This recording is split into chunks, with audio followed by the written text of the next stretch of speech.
Olá novamente, esse é o canal ASUS Brasil. Eu sou Oswaldo Júnior, especialista em produtos ASUS e responsável por treinamentos para distribuição de componentes ASUS em todo o país.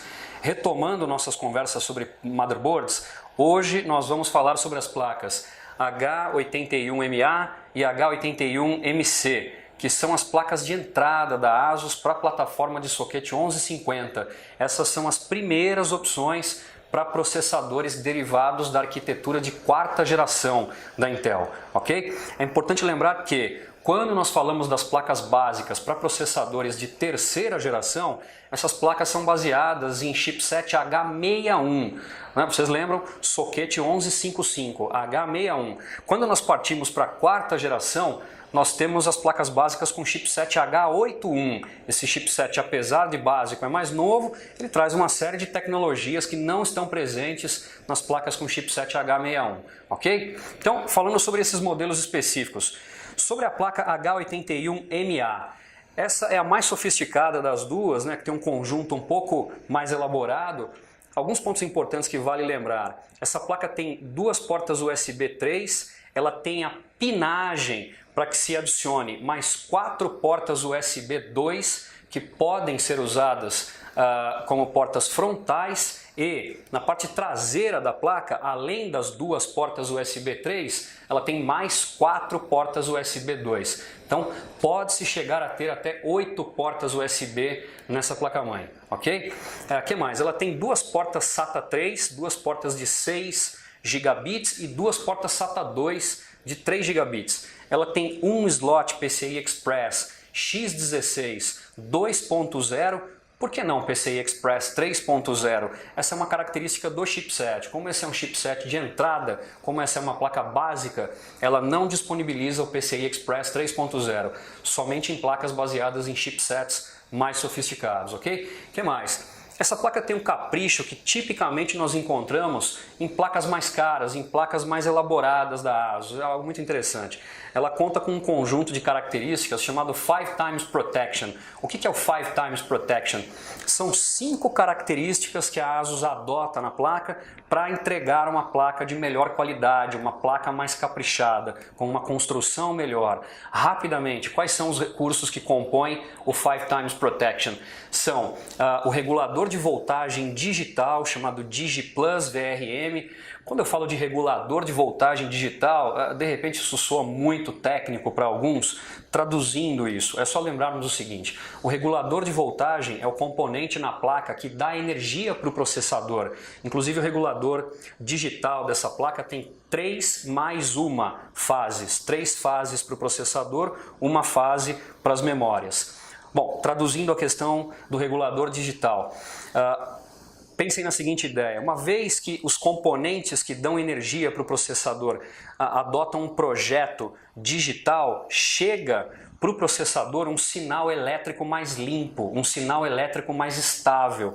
Qual que é o benefício disso no uso, no dia a dia? A placa consome um pouco menos de energia, o resultado disso é que a placa aquece um pouco menos e certamente essa placa terá um tempo de vida útil maior em função disso. O regulador digital é um avanço muito bem-vindo.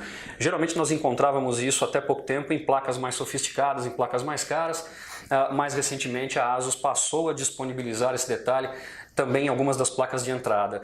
Nesse caso, o regulador digital é um dos itens do 5 Times Protection. Então, regulador digital, o que mais? Dentro desse conjunto, existe um fusível rearmável que protege as memórias contra curtos-circuitos ou, por exemplo, num cenário em que entre um pico de energia na placa-mãe, uma falha da rede, um raio, coisa do gênero.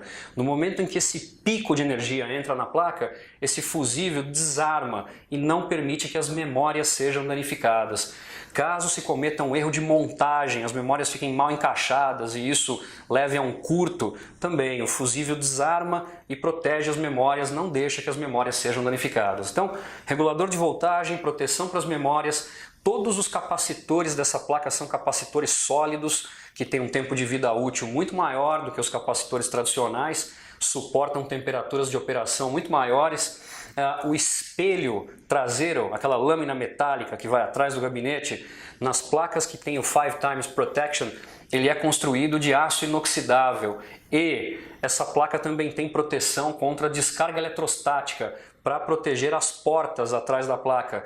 Inclusive, essa placa disponibiliza portas DVI e HDMI, não só para essas portas, mas também para a entrada de rede, para os conectores do áudio.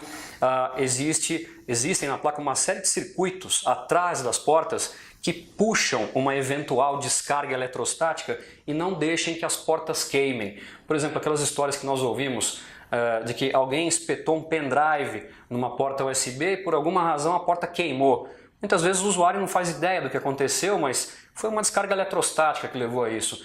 Essa placa tem proteção para que as portas não sejam danificadas nesse cenário, ok? Então esses são os itens que compõem o 5 times protection, é um capricho muito bem-vindo. O que mais que é importante lembrarmos aqui? Essa placa também tem pinagem para receber um componente chamado TPM. O TPM é o Trusted Platform Module, ou módulo de plataforma confiável. Esse é um chip fortemente voltado para questões de segurança.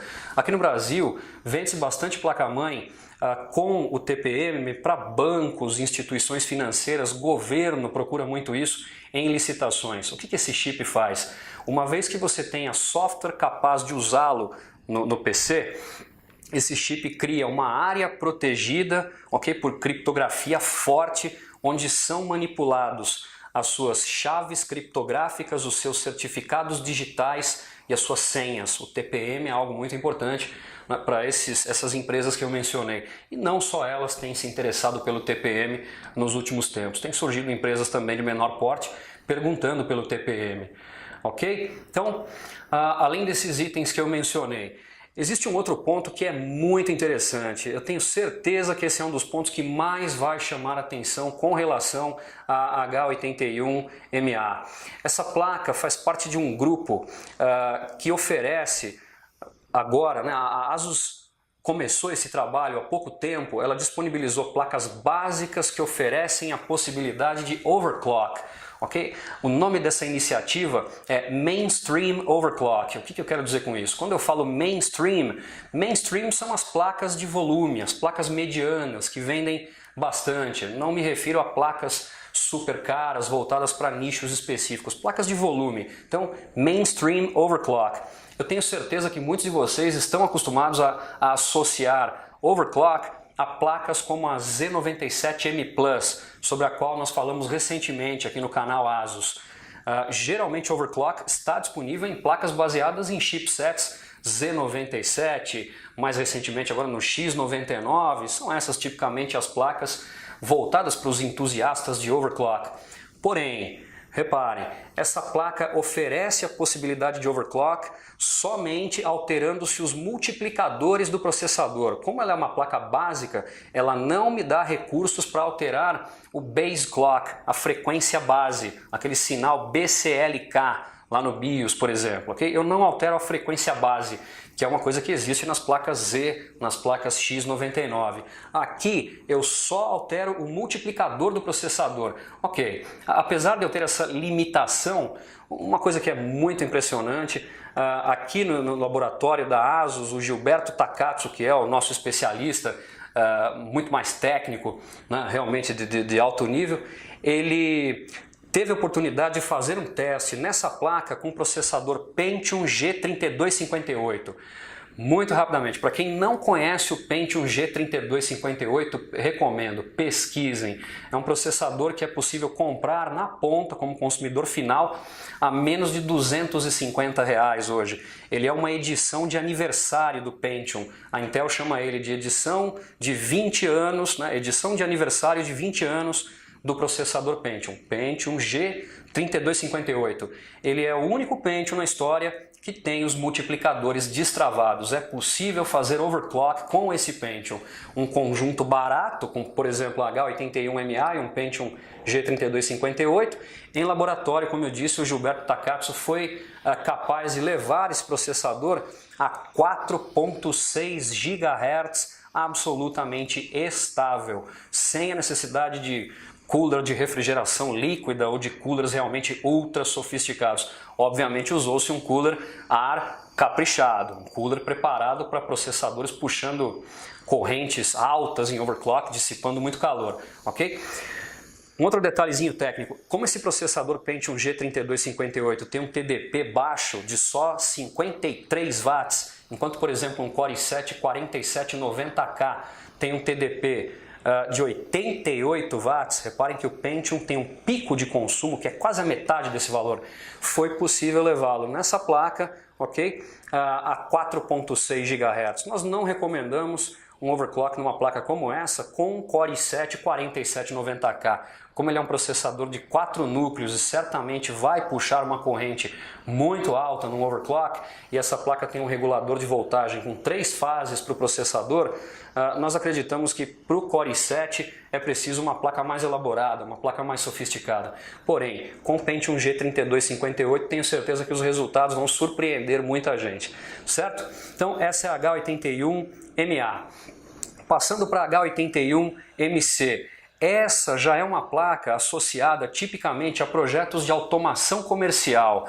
As placas têm características muito parecidas, mas essa tem algumas diferenças. Por exemplo, ela tem slot PCI clássico, ela disponibiliza o slot PCI. Ela já traz uma porta paralela e ela tem a pinagem, aquilo que nós chamamos de header, para receber uma porta serial. Então ela pode receber uma porta serial, ela tem o slot PCI e ela traz a porta paralela. Toda vez que nós encontramos essa tríade, imediatamente a placa é associada a projetos de automação comercial. Essa é uma placa que não conta com regulador de voltagem digital, ela é mais simples nesse aspecto, ok? O resultado disso é que fatalmente é uma placa que custa um pouco menos que uma H81MA.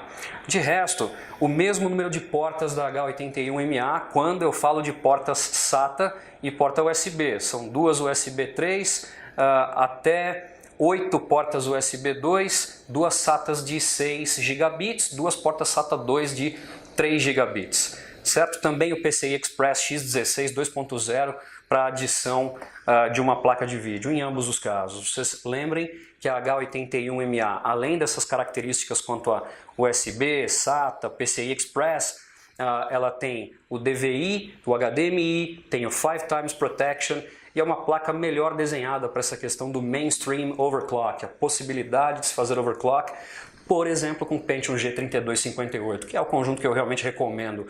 Uma placa dessa, somada a esse Pentium, é um conjunto barato, não é nada que realmente custe muito caro, ok? Bom, pessoal, é isso. Eu agradeço mais uma vez. Novamente, peço que vocês se inscrevam no nosso canal, no canal ASUS Brasil, postem suas dúvidas, suas perguntas, lancem seus feedbacks, eles são muito bem-vindos. Nós retornamos em breve para conversarmos sobre outras placas, ok? Obrigado novamente e até breve.